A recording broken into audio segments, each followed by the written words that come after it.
Fakhar Zaman injured हुए वो शुरू में और उनको 10 ओवर फील्ड से बाहर जाना पड़ा और फिर आईसीसी रूल्स के मुताबिक वो 10 ओवर उन्होंने बाद ही बैटिंग करने आना था। तो एक पाकिस्तान को बड़ा सेटबैक हुआ। जी जाहिर सी बात है, क्योंकि फ़खर अगर ओपन आ जाते और वो पावर प्ले को अच्छी तरह यूटिलाइज कर लेते तो हो सकता है, क्योंकि आपको पता है अगर मैच जैसे एक टूर्नामेंट में जाने के लिए पहला मैच ज़रूरी होता है क्योंकि आपको उससे अच्छा स्टार्ट मिलता है, ऐसे ही बैटिंग करते हुए भी शुरू का स्टार्ट आपको पावर प्ले यूटिलाइज करके जो मिलता है वो आपको और दूसरी तरह कहीं नहीं मिल सकता। हमने तो तजुर्बा अपने ओपनर्स पे कर लिया था।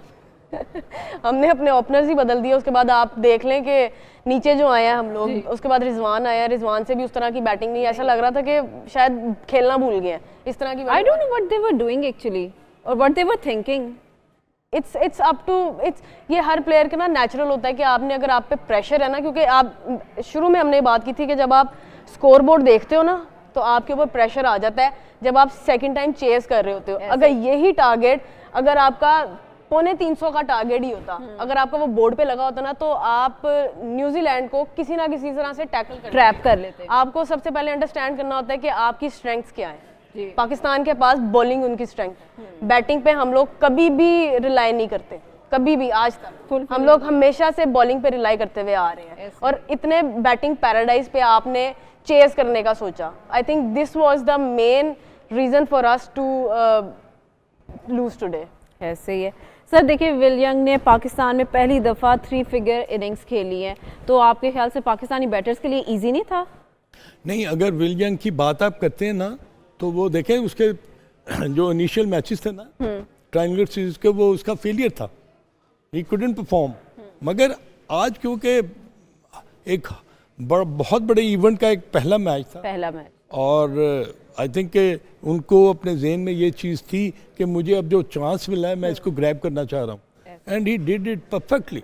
उन्होंने जो अपनी सेंचुरी की है ना, आप मैं मतलब है कि देखता होता हूँ प्लेयर्स को ना कि किसी और एंगल से कि उसने कहीं भी आपको ये फील नहीं होने दिया कि मेरा जो पिछला फेलियर है ना मैचेस का वो इसको ओवरकम उसको मैं कैरी करूँ। ठीक है, ही स्टार्टेड वेरी वेल। बड़ा उम्दा तरीके से उन्होंने अपनी इनिंग को बिल्ड किया। जब बिल्ड किया तो कई उनके शॉट जो थे ना, स्ट्रोक जो थे वो ज़बरदस्त थे और देखने के लायक थे। अब ये है कि उसको टॉम लेथम भी फेलियर में आ रहा था, 150 था उनका जो उन्होंने फाइनल ट्रायंगल सीरीज में पाकिस्तान के अगेंस्ट किया, बट जनरली वो इतना अच्छा परफॉर्म नहीं कर रहे थे। But he is a left handed batter और वो स्वीप शॉट जो खेलते हैं ना वो बहुत ही उम्दा तरीके से पिच ऑफ द बॉल पर जाकर वो तो टॉम लेथन की जो सेंचुरी है उसको किस तरह देखते हैं, क्योंकि उसने के साथ मिलकर 125 रन की पार्टनरशिप की और उसी में अपनी सेंचुरी भी मुकम्मल। मेरा ख्याल है कि 12 या 12.5 ओवरों में उन्होंने 125 रन की जो पार्टनरशिप की ना, ये गेम चेंजर था चॉय साहब। वो इसलिए कि उनको पता था कि ग्लेन फिलिप्स जो है ना ये ऐसा खिलाड़ी है कि जब इसका बॉल जो है बल्ले पर आना शुरू हो जाएगा ना तो वो छक्का से कम नहीं होगा। अब he did not even try to अपनी कोई एक्स्ट्रावेगेंट कोई शॉट खेलने में उन्होंने बिल्कुल कोई कोशिश नहीं की। He was rotating the strike और ग्लेन फिलिप्स को स्ट्राइक दे रहे थे। अब जिस तरह खान साहब उनकी शॉट सिलेक्शन भी तो बहुत जबरदस्त थी ना, और पाकिस्तान के फील्डर देखते ही रह जाते थे, बॉल उनके दरमियान से जाती थी। Middle order Tom